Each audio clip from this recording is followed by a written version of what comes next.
I've got the Okay. salt scrub, which is just amazing. It's so good. I've really been using this tallow balm. I told you before we started recording, but I've been outside. We've been working cattle every day, and it's windy in South Dakota, and my hands were so chapped. And this is like instant relief. Hey guys, thank you so much for watching our videos. If you'd like to support us some more, you can explore our homemade natural skincare products at purelytallow.com. Thank you so much for supporting my small business. Hey everybody, welcome to the Carnivore Revolution. I'm Serena, and today my special guest is Amanda Matty. Amanda is a fifth-generation cattle rancher in South Dakota. She's a public speaker who believes in freedom, and in 2012, she was recognized as the top 10 beef industry leader by Cattle Business Weekly. She's a mom, a wife, a carnivore, and a friend. Amanda, welcome back to the channel.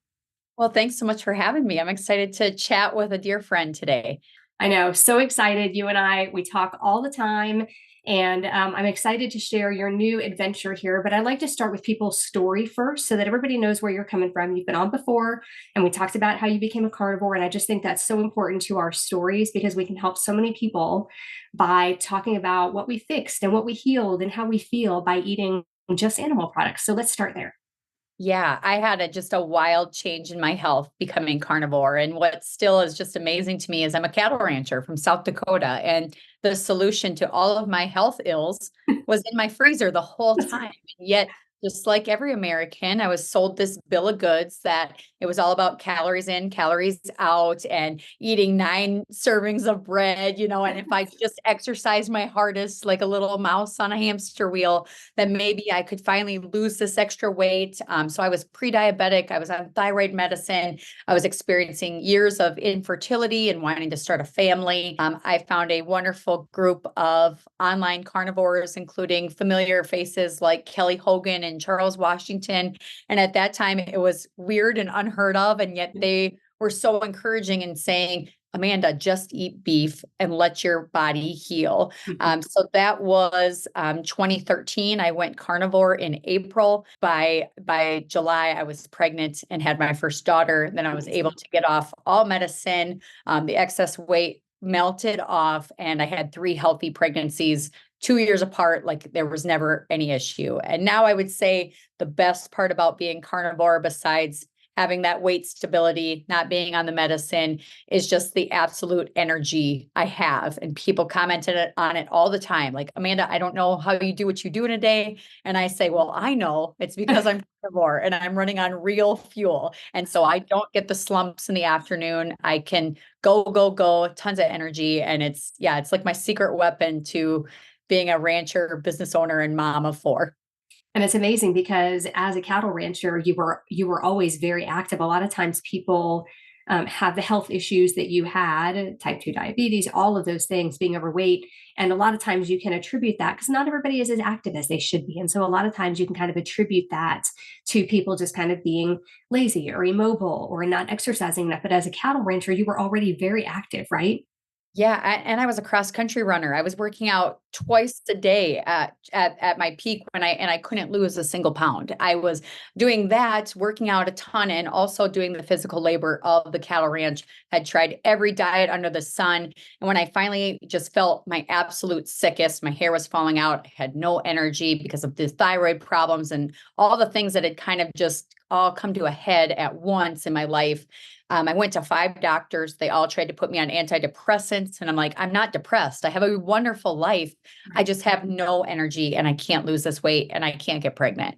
And so, frankly, I say like people like Kelly Hogan saved my life and changed my life and helped me to build a family. And really, like I said, the most frustrating part is I didn't find it 10 years before. Yeah, I think most of us that have started down this rabbit hole and this journey to health wish that we had started sooner. And for so many of us, the weight loss is a side effect. Like, well, I guess that's not right. So people go into it to lose weight most of the time. Right. But all of these other things happen along the way. So I don't really know which one is the side effect. Is it everything else healing or is it the losing the weight? But just so many things go away, like varicose veins and problem skin and even wrinkles and things like that can just kind of disappear on the carnivore diet. And within about 6 months, you're just saying, what in the world? I had no idea that all of these things were possible. Right. I get to be kind of a broken record with people because they tell me issues they have. And I'm like, I don't know, just eat beef. And the thing I would say, if there's like new listeners that are looking at becoming carnivore, I feel like there is this inclination to way overthink it, to still have that mentality of I have to limit my calories and I have to work out so much and I have to do all these things to tweak salt or no salt or whatever. But at the end of the day, like just start eating meat. You will fine tune things as you go. Do not limit yourself. Feed and nourish your body, and your body will start telling you what it needs. Yeah. And I like to tell people, take it. I actually talked to somebody this morning who's just trying to get started, like take it one meal at a time, right? Like start today with breakfast. And when you get done with breakfast, you'll say, okay, I made it through breakfast, and then get through lunch and get through dinner. And if you do that for a few days, then you're looking back and saying, wow, I made it through 3 days. I can do it again today. Like, I think you can't look at it like, oh my goodness, I'm going to be a carnivore for the rest of my life. I'm never going to be able to have a piece of cake again. You can't look at it like that. It has to be today. Yes, and definitely in the beginning too. And if you can tough out the first 2 weeks or even the month and of those sugar cravings, and then if you're like me, I had to mourn certain traditions in our family that surrounded food, like baking sugar cookies at Christmas or, birthday celebrations. And obviously you need to have a cake. If you can start replacing those things with, I'm a big hit at parties now when I bring steak tips and cheese dip or bacon or whatever. It's like people love meat and there's never meat at a family gathering or not enough, right? There's all the sweets and the sides. So if you can kind of mourn some of those traditions that go with it, and if you can get over that hump, I have people tell me now, like, wait, you've been a carnivore for over a decade, like you're never going to eat meat again or carbs again. And I just, they look at me like, that's impossible. And yet I'm like, this is the easiest thing I've ever done. There's no willpower required. There's no counting. There's no tracking. I don't have to trick my mind. Even when I was low carb, my mind was always trying to say, well, just a little more carbs won't hurt. And that it just never worked out for me. I was always sliding back into the sweets. It was just, I could convince myself it was okay. But with carnivore, now I'm like a wolf or a bear. Like, I don't know. I go and eat and I move on with my life and I don't think about it. Yeah. And I think for some people, they do need to track. I'm one of those people. If I don't track, I undereat. I know there are people who, if they don't track, they overeat. So it's great that you can do that kind of intuitively. I try, and every single time within a few months, I'm gaining weight, and it's usually because I'm undereating. So I know a lot of women have that problem because we just feel so full and satiated, which is why the carnivore diet is so easy to do. Right. And it is true. Like my days are so different. I'm on the road a lot. I'm ranching a lot. I can, because there's no blood sugar drop, really, like I'll forget sometimes to eat. It's because it's like, I just have all this fuel. I'm just ready to go. But your girl really likes to eat. So I will put back a lot of steak too. So I probably am like overeating all the time. But yet if I'm at a place socially and there's nothing for me to eat, it's not like a panic mode that I'm going to get faint and pass out because I haven't had some sugar throughout the day. It's like, well, I'll wait till the next time I can get some steak or eggs or whatever, and I'm fine. So I think for me, like I say this like shrugging, but for me, the biggest beauty of carnivore has just been the freedom that's come with it. And just like, it's one thing I just don't have to worry about now. Right. Yeah, I agree. And as moms and business owners, we have so many other things we have to worry about. So knowing that our nutrition is on point all the time is such a huge benefit. Because we're carnivores, we don't really have to think about it because we aren't as hungry. And when we are, people act like it's hard, but there are just so many things that we can grab and go with, whether it's meat cold right out of the refrigerator or a can of tuna or a can of sardines. Like there are so many things that we can just eat super fast. Like it takes me literally under a minute to eat a can of sardines. So when I'm in a hurry, I actually have a go bag that like I take when I know I'm going to be gone all day, and it has a can of oysters, a can of sardines, smoked oysters, sardines, and cod liver in it with a fork and a plate and a napkin. So that like, that's my go bag. So hardcore. Like I'm like, no fish. Like I'm like, oh, I couldn't. And that's the thing. Like the beauty with carnivore is you can tailor it to your needs, your goals, and your likes too. So and probably because I just have so much beef all the time, I'm like, why else would I eat anything else? But yeah, it is. And I guess the biggest challenge is making sure you have meat thawed so you don't get yourself caught up. At the end of the day, you're starving and you're like, oh, I just need to grab something to eat. And it's like, yes, having a little bit of a plan. And even in a pinch, like, and maybe you don't, but like I'll grab pork rinds or deli meats, things that probably have more sodium in them that maybe aren't like my best fuel, but like Right. if I'm hitting a road trip or something and I need something to keep me awake while I'm driving, I feel like striving for perfectionism, it can hang people up from feeling like, oh, if I wasn't pure enough, it's, it's all over. I did it wrong. I might as well go back to the cookies. And so Yeah. live your life and be Mhm. reasonable about it. And yeah, there'll be different seasons of life too, where I feel like eliminating all those variables too, especially for me in the beginning, I did not do that. I did not grab the pepperonis and the salamis. Like I was eating meat and trying to figure out what, do seasonings bother me? Like I'm Right. trying to, is dairy a problem? Like, so trying to get to that baseline and then go from there is helpful if you do have health challenges that you are trying to figure out and navigate and heal. Yeah, absolutely. It's always best to be more strict in the beginning. It took me probably a year and a half before I added in like real spices and things like that. Like, like as far as cooking with seasonings, I did eat a few things that had seasonings, like a little bit of pepperoni here and there on a carnivore pizza or something. But it took me a while before I started eating like taco meat or things like that. Like you want to be clean for a little while so you can add those things in and see if it bothers you. Yeah. Oh, absolutely. And I have celiacs as well. So like certain Yeah. seasonings, if it has wheat in it or something, it's Yeah. it's awful for me. It's just I can instantly feel it. And so even though it's been over a decade now, there's still things I know. It's like this is I can't be that casual about it. I do need to be careful about things like that. Yeah, absolutely. Okay, so let's talk about farming. So, as far as farming goes, we've got all these people out there. I'm not going to mention any names, people who are buying up land and not planning on using it for cattle and not planning on using it, for farming. And these people are trying to make decisions for the farming industry and they don't know what's going on. So, let's talk about that for a minute and then let's talk about the emissions thing because, well, we'll talk about that in a minute. So let's talk about farming and farming in general and these people that are making all these decisions that have no idea what they're talking about. Sure. Yeah. So the sad reality is that in this country, the American cattle rancher is in trouble. I mean, we're losing 1,300 cow calf producers like my family, where we're raising the babies on our land each year. On the feedlot side, where the cattle would be finished on grains before they're processed, we've lost 75% of our family feed yards in this country in the last 20 years. In the meantime, we have our beef supply, 85% of it is held captive by four major players. Two of them, packers, are foreign owned and they're known criminals, like JBS, the Batista brothers, in their home country of Brazil.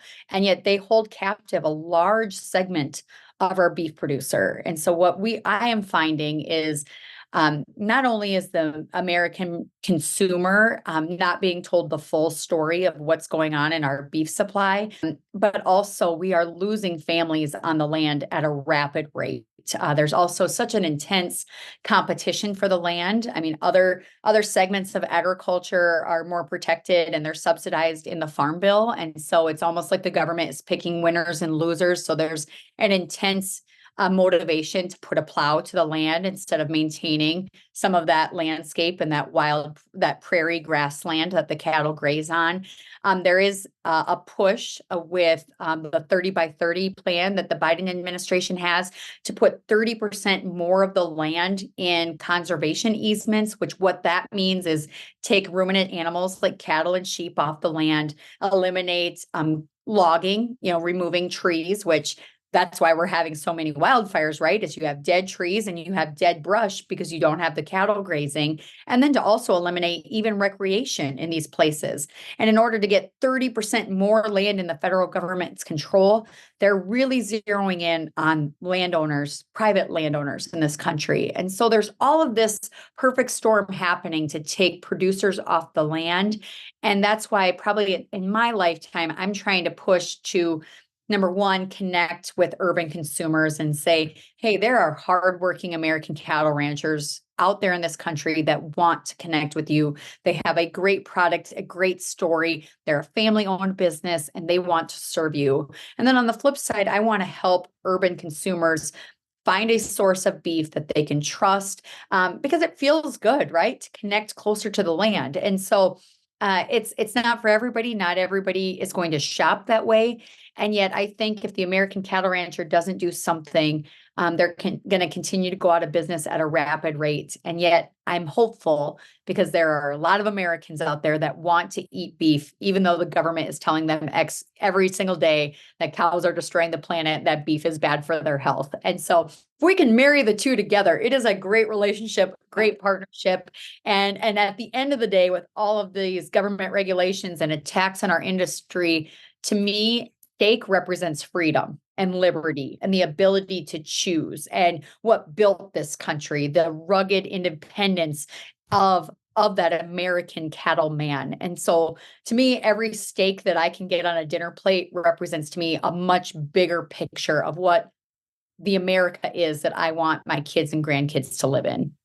And I get it. I was vegetarian. I was vegan. I watched parts of those documentaries that talk about or show what happens to animals. Those are in big feedlots, though. I just last week came back from a retreat where we visited a farm in Tennessee, and he showed us lots of pictures and videos of normal big farm, kind of practices. And we sat there and I was watching this, and I leaned over to the person next to me and I said, he's about to make me a vegetarian. I mean, it's horrible, right? But then we visited their farm and we got to drive around and see the animals and see how they do things at their farm. And it really does change your perspective. So I know I'm saying this because I know a lot of people come to a plant-based way of eating because of the way they feel about the animals. And the way you can feel better about it is to shop local, to shop from maybe not even local if you don't have farms near you, but a small farm, somebody like Amanda. There are lots of different farms out there that can bring you really good, healthy meat. And you know that the animals were treated well, that they were loved on. And that really does make a difference. It makes a difference to the animal, and it makes a difference to us, and it makes a difference to the meat. Mm-hmm. So I want to touch on the emissions thing also, because when people come at us for being carnivores, and one of the things that they always like to say is the emissions thing, like, because we are destroying the planet by eating cows. Cows are destroying the planet. And those same people are eating all of these plant-based products that come from a factory, right? Right. Which has to put out more emissions than some cows, right? Technically, you and I could live on one cow, one good-sized cow, for an entire year. That's one life, which is way less lives than vegan and vegetarians kill for their product in the big farming, the big agriculture where their products come from. And then, like I said, the plants that produce all of those processed fake meat products. And so let's talk about that for a minute, because I know you know about the emissions numbers and things like that.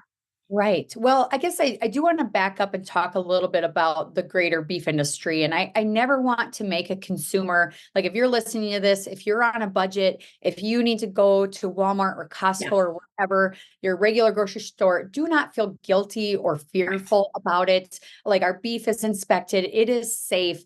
But what has happened in our beef supply is, over time, and it's happened in a lot of industries, with consolidation and that economies of scale mentality, a lot of the small and mid-sized farmers are getting gobbled up. They just simply can't compete. And then we're filling a lot of the void of the beef that we need, especially on the hamburger side, with foreign beef, with beef coming from other countries where they don't have the regulations. They don't have the pressures that American ranchers do. They can ship it in cheaper, and it's driving that price down. And so if you are on a budget, don't be afraid. Don't be like that I'm the reason that you feel guilty about feeding your family that beef. It is safe. It will nourish your body. However, if you're seeing the bigger picture, if you're seeing some of the other challenges that exist in our food supply, like during COVID, when shelves were bare, my contention is our food supply, because it is so big and heavily consolidated, we are not too big to fail. And so if something in that infrastructure goes wrong, like it did during the pandemic, you might not be able to access the beef that you always had in the big city where you are. That's where my vision for the future is, that there might be a beef boutique on every corner where you could drive out to a farm or a ranch, connect with a family just like mine, shake their hand, ask all the questions, see the feed and the cattle and the grass, see the packaging, and pay a price that you think fits in your budget and aligns with your values, and fill your freezer that way. And a lot of times it is more economical. It does feel good. You're keeping a family on the land, and you're making sure our food supply is more robust and more diverse, which helps us all, because at the end of the day, a nation that cannot feed itself is not free. And so it's so many things. And I will say too, beef comes in all different forms depending on what you want. If you want a highly marbled, very flavorful corn-fed product, there's that for you. There's a prime market. If you want grass-fed, organic, all natural, there is a beef producer out there for you. If you're just looking for beef on a budget that tastes good, that you can feed economically to your family, there is something there for you too. And so I would encourage you to check out social media, shop around, find a farmer that aligns with what you're looking for, and see if you can work together, because that is really what could solve a lot of challenges facing our country today, both for the consumer and the producer. Yeah. So let's, go ahead. Real quick, the truth is that most families can actually save money once they become a carnivore. And like you said, you don't have to buy from a farm. If that is not in your budget, buy the meat you like that you can afford. That's really all you need to do. And like I said, a lot of people actually save money if you sit down and consider the things that you won't be buying. So that's just some food for thought, something to keep in mind. Absolutely. All the processed stuff, all the extras. It's like when you just throw beef on the plate and it keeps you full longer, you're not snacking, you don't need all the extras. Yes. So the price of beef shouldn't intimidate you if that's like the one thing that's stopping you from trying it. There are affordable meats, and not just beef, of course, that you can eat on a budget as well. Yeah. And everybody wants to complain about the cost of eggs lately. Eggs have gone up in price, but 3 eggs cooked in 1 tablespoon of butter is still cheaper than almost any fast food meal that you can get. So I think that's important to note too. Like if you really are looking at it like, oh my goodness, beef is $5.27 a pound now. Well, that's an entire pound of beef. That is more than a meal for one person. And it's cheaper than a fast food meal that you were going to go buy if you didn't have that beef. So like, just keep that in mind. And you won't feel like crap after you eat it and have more energy to get stuff done. So That's exactly right. It's win-win-win. And yeah, that is the challenge. Everything costs more right now. So it costs more from the producer side of things to get that food to the grocery store, to the dinner plate. We have ducks on our ranch. And so we have duck eggs here. And my husband priced it out, and he was like, even with all the feed that we're buying and, to keep these ducks around, like it is cheaper right now than going to buy eggs in the grocery store, which is, it's crazy, but it won't always be like this. I mean, I'm prayerful that our economy will turn around too, and that the price of all of our goods will kind of settle down as well. So let's talk cow farts, I guess. Okay. And that is one of the biggest misconceptions that's out there today, that cattle are destroying the planet. And the easiest way that I can explain it to you is if we're truly measuring emissions, the U.S. beef industry contributes less than 4% of total greenhouse gas emissions.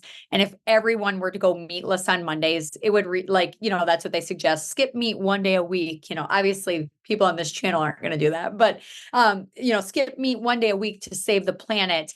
Well, it would if every American did that, it would reduce our carbon footprint by 0.26%. Like, it's so ridiculous. It's so minute. And it doesn't calculate even the fact that in the beef industry, it's not just steaks and burgers. When we harvest an animal nose to tail, we get 100 plus byproducts that enrich our everyday life, from the leather in our shoes and our belts to the makeup we wear, the deodorants we wear, stearic acid in our tires. There's even like a component of asphalt that comes from cattle for our roadways.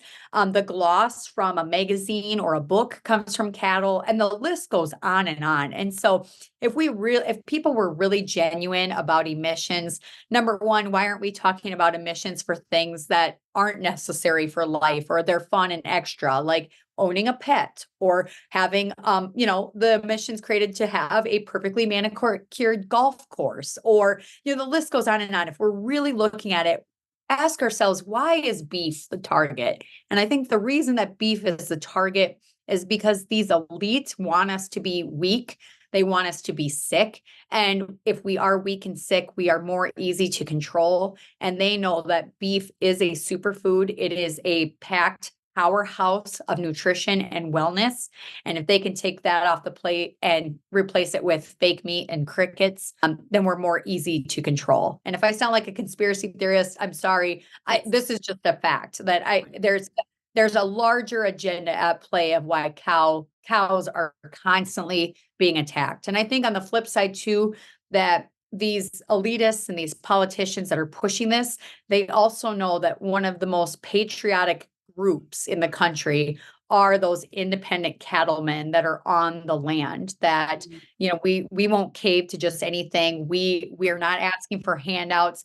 We believe in working hard and owning the results of that effort. And so we are not controlled either. And so if they can take out the American cowboy and get us off the land, they control the food supply, frankly. Yeah. So let's talk about your new venture. I'm excited to talk about this. You introduced me to Tyler Duvall from White House Farm. Is that right?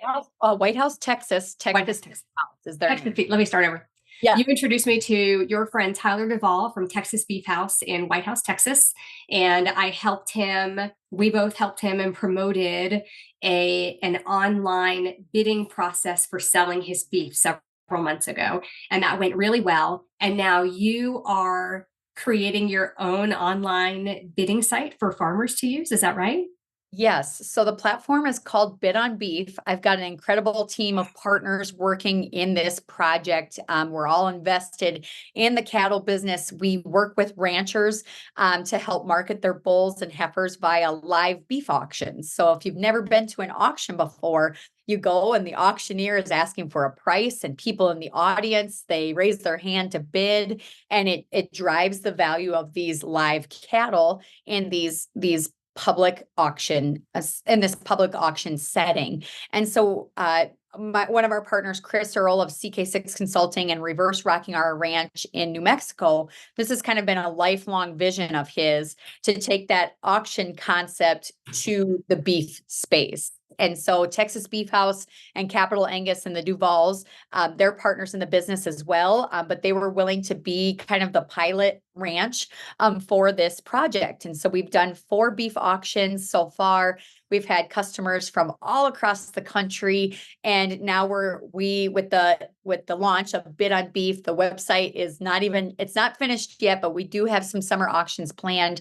But we're going to be curating and carefully vetting ranches from all across the country, and every week across America, consumers will have the opportunity to come on the site, register as a user, and they can pick their lots, they can pick their beef cuts, and they get to pick the price, meaning you get to decide what it's worth. You get to tell the rancher, yes, this is how much I want to pay. And so it's kind of scary in that way, where the rancher's like, I have no idea what the customer is going to decide it's worth. It's also such a great opportunity to connect with a trusted source and be totally in the driver's seat when it comes to how I'm going to stock my freezer with beef. That's a very great idea. And I just think it is so cool. So on the site during the auction, you will get to see some of the meat, or it will be on the website and you will just choose it. How does that work?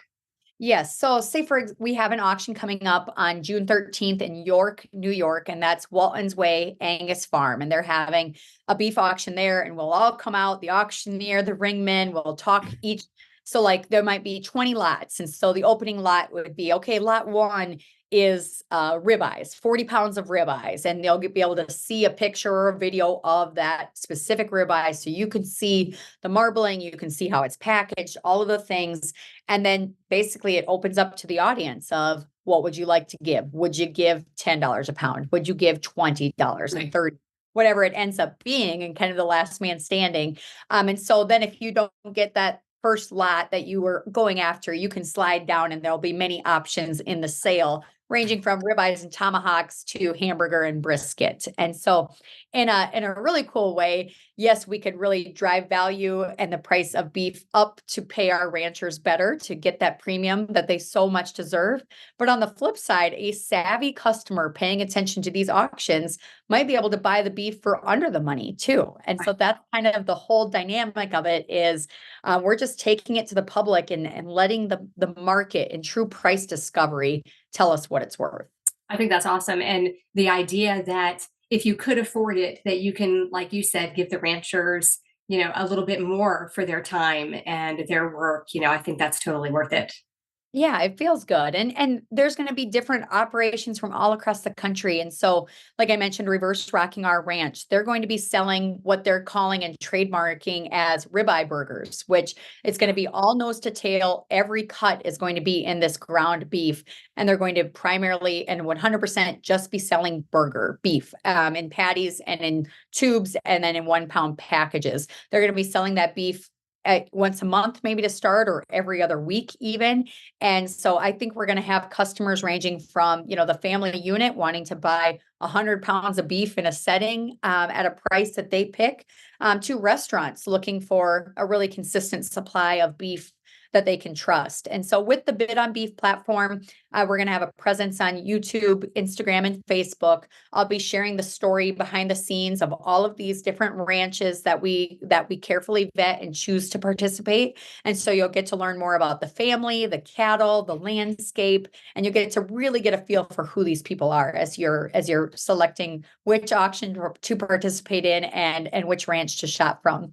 And I will say, in the 4 auctions we've had so far, and it's just surprised me, but they've been so fun. Like, people are like giving each other knuckle pounds when they win, or like, that's awesome. At one of them, there was these girls sitting behind me and they ended up paying, I don't know, I think it was like $100 a pound for these tomahawks. And the girls leaped out of their seats and they like kicked my chair and they were like partying.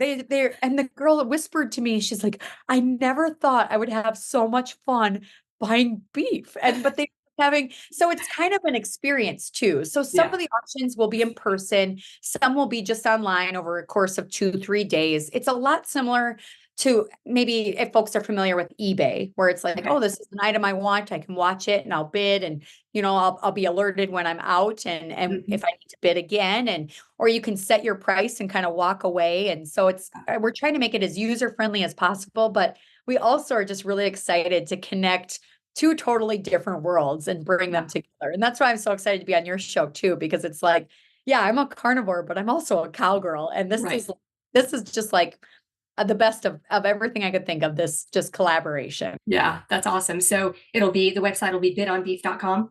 Yes, bidonbeef.com. And like I said, one of our first auctions we have planned out of the gate once the website rolls out will be June 13th in York, New York.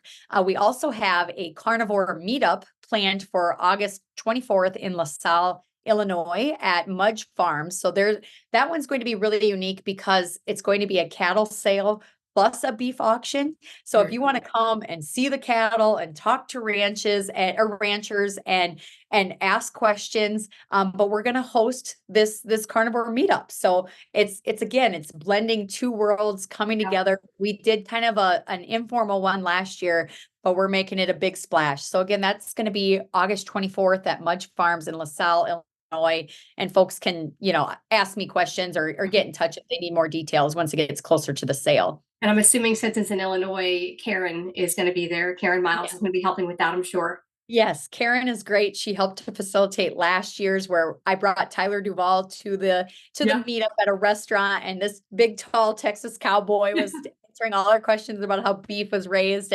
But I planted a seed, because then later Karen brought a lot of the carnivores out to our cattle sale. That's why we were in town for. Yeah. And it was so cute. They were taking selfies with the cows and they were sitting for the auction. And so it's going to be fun to now invite carnivores to come to our world, experience this cowboy way of life. And hey, we're going to have something for you to buy too. So bring your coolers and come and bid And Yeah. just even getting to listen to an auctioneer, how they chant, how they do it.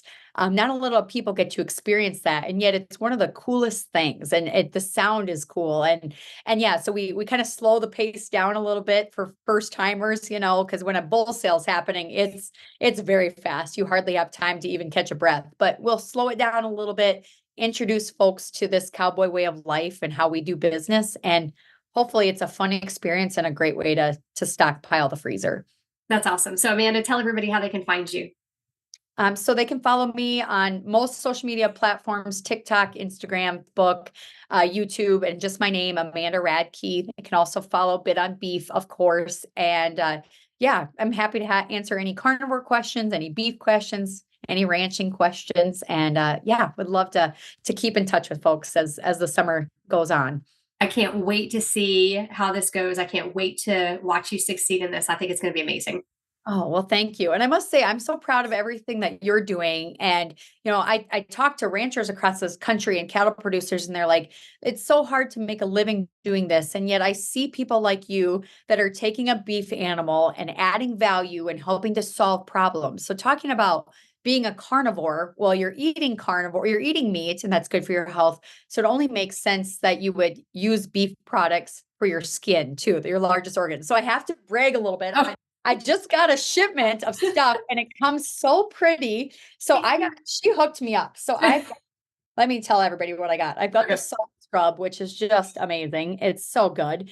I've really been using this tallow balm. I told you before we started recording, but I've been outside. We've been working cattle every day and it's windy in South Dakota and my hands were so chapped. And this is like instant relief, this stuff. So I've got the overnight mask here, restores and replenishes.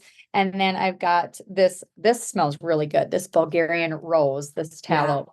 So you open it up and you guys you've probably shown it before, but like it's so creamy and comes from a cow. So your largest organ is skin. It really only makes sense to use something that's benefited yourself internally, externally too. Yeah. So very, very big fan of all of your doing. And I'm just like excited to see where it goes. And I love all the new products you come up with. And I also know it's a labor of love too. I'm like smelling everything now, but I must say I'm probably pretty partial to this creamsicle. That orange. Really? Yeah, I love that. Love it. Awesome. Thank you so much for being a fan and for being a customer. It's been a lot of fun to come out with the products. And like you mentioned earlier, using the animal's nose to tail, a cow fat, the beef tallow is very closely the same as our cellular stuff in our body. And so that's why it absorbs so well on our skin and just kind of disappears after you put it on. It's really amazing.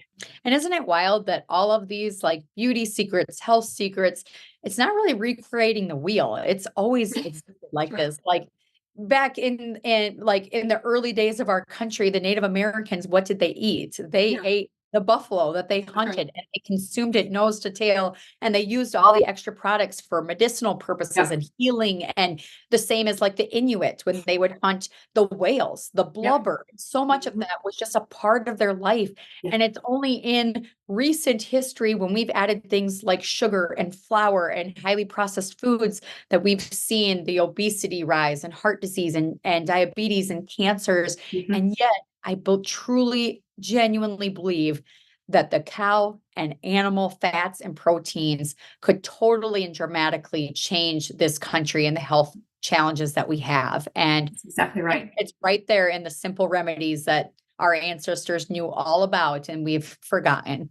Yes, absolutely. Well, Amanda, thank you so much for mentioning the lotion. I appreciate it. And thank you for joining me. I can't wait to talk to you again and get an update on everything later on. Well, thank you so much for your support. And I hope to get you to an auction one day soon. I would love that. I would love that. Okay. Thank you so much. And thank you for watching. We'll see you next time on the Carnivore Revolution. Take care.